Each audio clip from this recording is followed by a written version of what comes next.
Island Review! Hello, viewer base. So remember last time when we did this? Yeah, it's the same process. This time we're doing part 2, and it's going to be very epic. I'm sure you know the gig. It's the same thing from last time. Can't screw it up. Let's do this. Indian Ocean!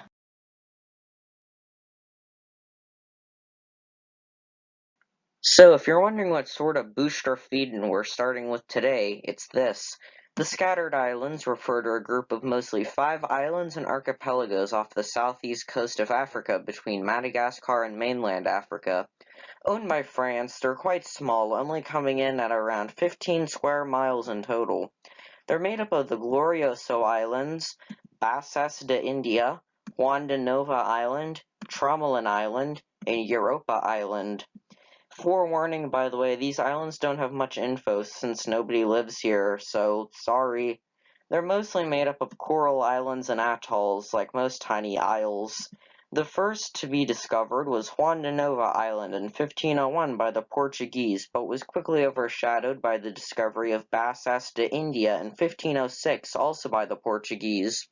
Not much happened there since Tromelin Island was next in the 1720s by France. In 1761, a group of slaves on a ship were shipwrecked and fled to the islands, surviving on in crude coral houses and having almost nothing to eat. In fact, most of them died from disease. In 1774, Europa Island was discovered, which had a settlement attempt in the 1860s by France, but failed quickly after that. But then, the Glorioso Islands were discovered in 1880, and a banana plantation was constructed. Animal-wise, the only real things that live on the islands are birds and turtles sometimes, and there's little plants because of the lack of fresh water. Nowadays, under France's control, they've mostly been turned into nature reserves. The British Indian Ocean Territory is a large collection of spaced-out tiny archipelago and sandbar atolls and islands in the Indian Ocean decently south of India and owned by the UK. Their land area is 21,000 square miles, or roundabout, which may sound impressive until you realize that a little less than 100% of it is just water, so mostly everything. Our tale begins with sailors from the Maldive Islands up north who would frequently get shipwrecked on these islands, but never really tried to settle them since they were too far away and really worth more trouble than it was worth. But then the Portuguese discovered them in the 1500s, which went nowhere. France in the 1700s really got creative upon discovery, just not in a good way. They took slaves from other surrounding islands in the Indian Ocean and forced them to work on banana plantations in the British Indian Ocean Territory islands.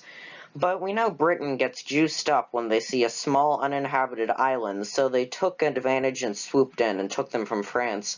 Banana plantations were the deal on the islands until 1965, when Camp Justice, which is now called Camp Thunder Cove, was built on the island as a military base on Diego Garcia Island, which is this one.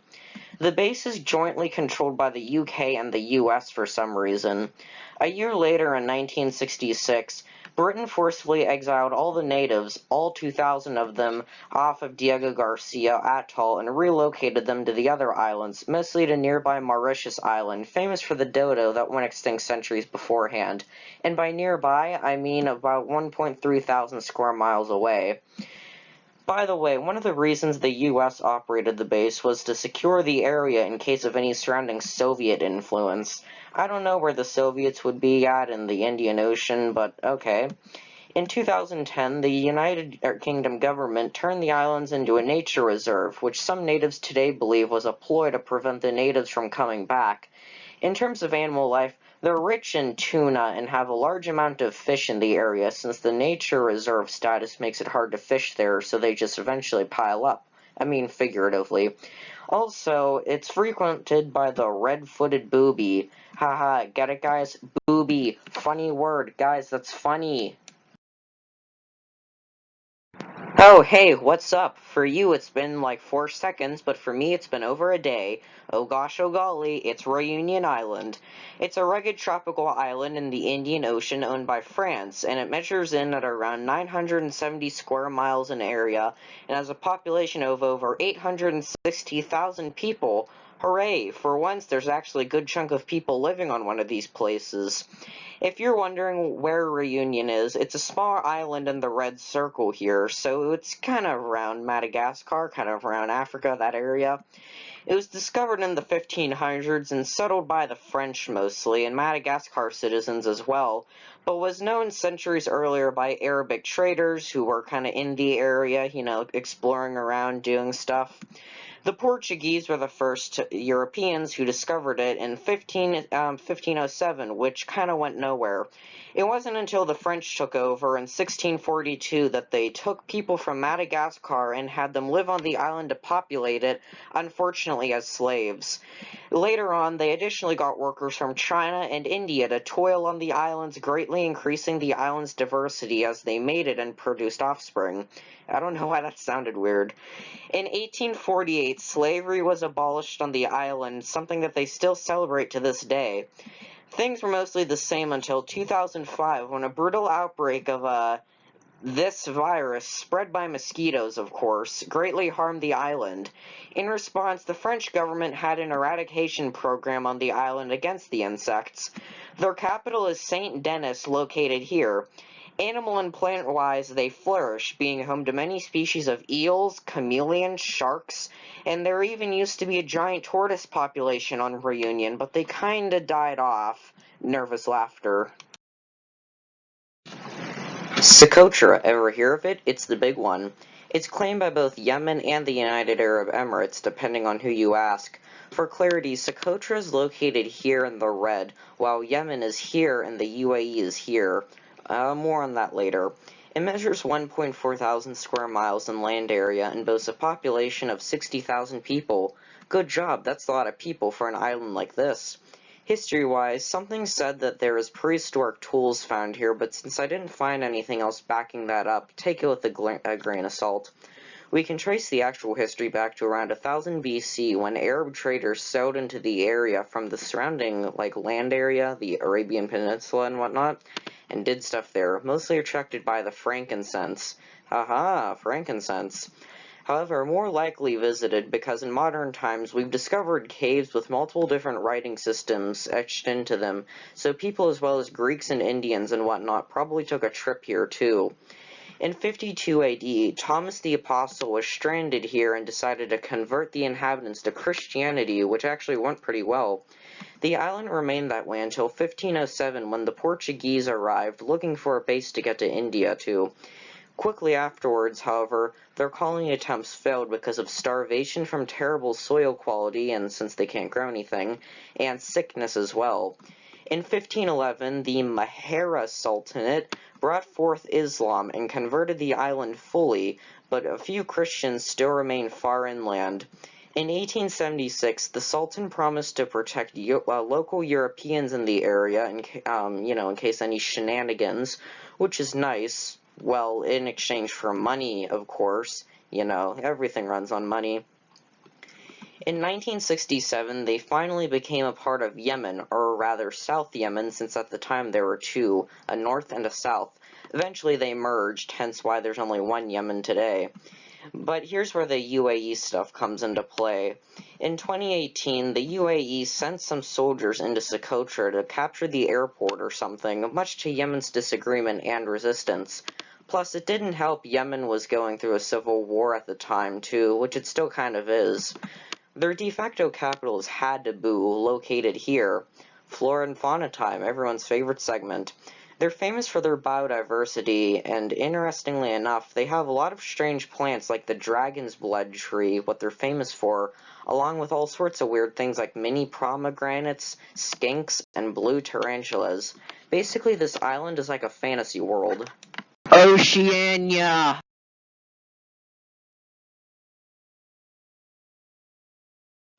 The Cocos or Keeling Islands are a tiny, webby atoll mess owned by Australia, and they only measure in at 5.4 square miles. They're home to around 596 people living in, I guess, villages or towns or whatever. In 1609, Britain discovered them. That's it. Just kidding, but their entire 1700s part of their history was just sailors poking around trying their mightiest to map out the islands. In 1825, one of the main European settlers wanted 40 Malay women imported as slaves for, a good time. Not only that, but he wanted to build a giant freaking house on the island and got his own, as like his, own private residency. And it got built, ladies and gentlemen, it got built. In 1836, the mad lad himself, Charles Darwin, visited using his data to write a book about coral reefs or something, along with studying all the nutty animals here. Fast forward to World War I, when a German ship finds its way here onto the islands, and after, the occasional skirmish or two, the usual, the ship surrenders. This proves that the islands are useful in war because of their strategic location in the Indian Ocean. Skipping over World War II, like one does, in 1955, the UK hands over the islands to Australia. How kind. Unfortunately, with this comes some sovereignty debates. In 1982, the Cocos Islands in Australia were doing one of their first debates on what should happen with the islands, which goes a little something like this. So, Cocos Islands, what do you want to do? Let me think about it. About 11. Oh, Cocos, it doesn't work like that. Listen, if we can't decide, then I'll make the UN decide. Does that sound good? Yeah, it sounds fine to me. Sounds normal. You want me to do it? Because you know what? I will. Find them. I'll go get them right now. Yo, what's up? I'm back. So they said we should all just agree on you staying a part of me. Okie dokie. That's okay. Okay, problem solved. Yep, it's fine. So just to be clear, we're good. Actually, I'm not satisfied. Now I have to do this again. Oh my god. The islands are home to lots of different animals like birds and pensive manatees, which isn't a new type of animal, it's just manatees who are pensive, and all types of reptilian doodads as well. Don't forget about them. Christmas Island is here, also owned by Australia, and it's 52 square miles with around 1.8 thousand people. It was spotted in 1615 by the British, but nobody cared. In 1643, the Brits returned on this they returned to the island, and it was a great deal, just kidding. But they came on, get this, Christmas Day, hence the name.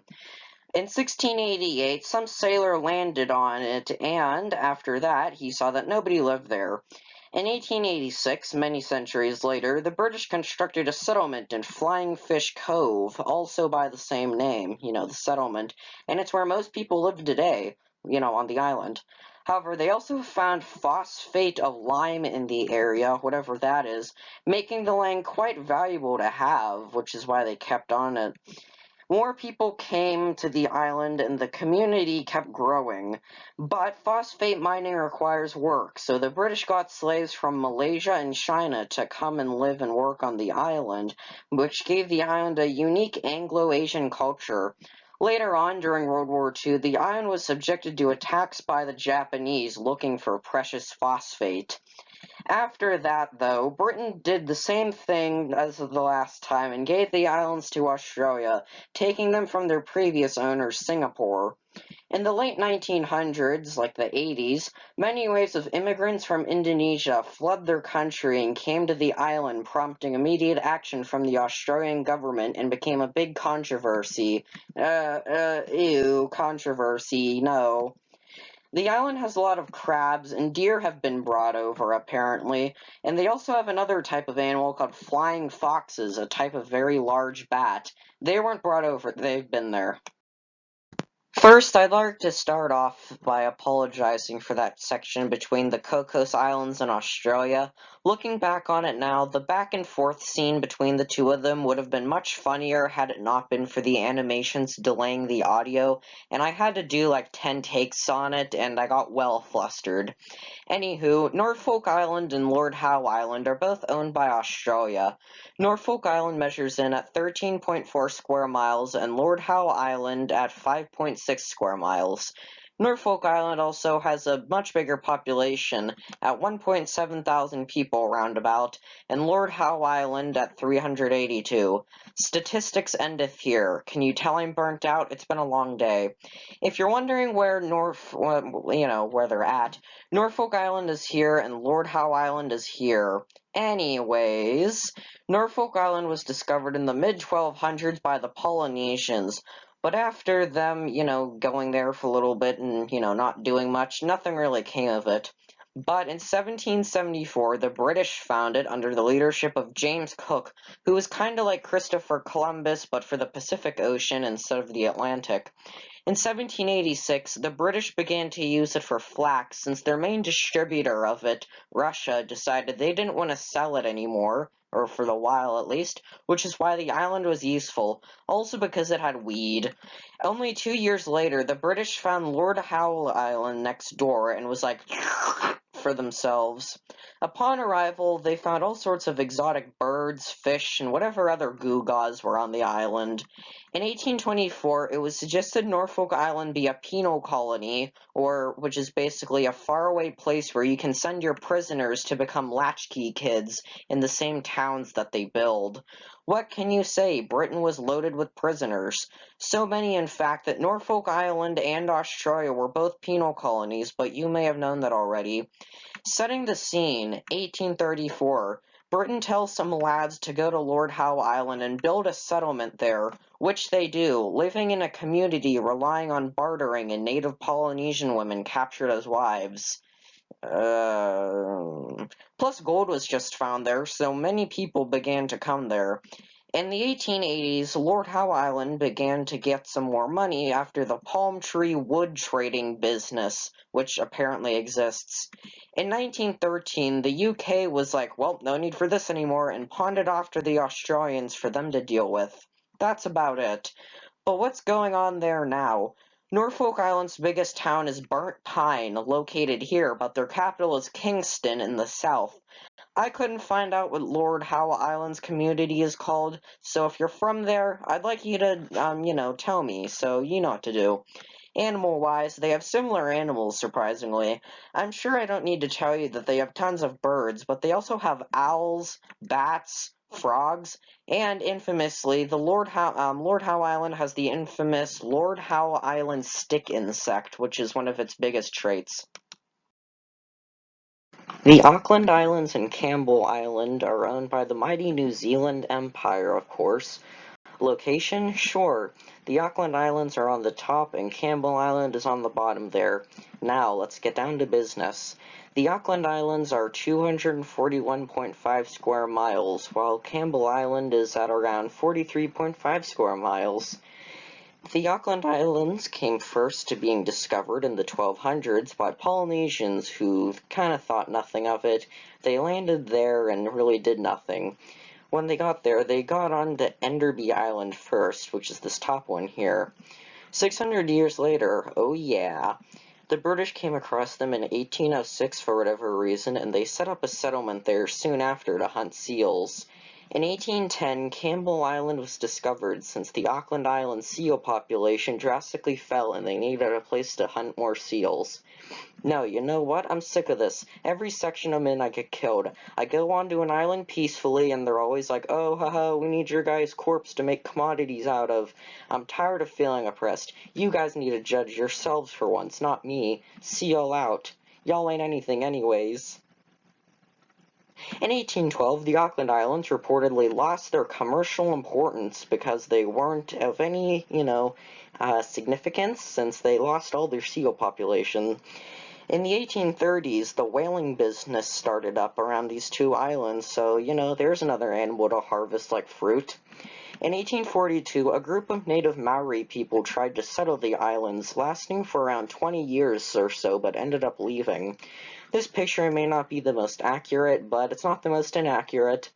In 1896, sheep were brought to graze on, Campbell Island, but were subsequently abandoned in 1931 since the Great Depression left everyone destitute.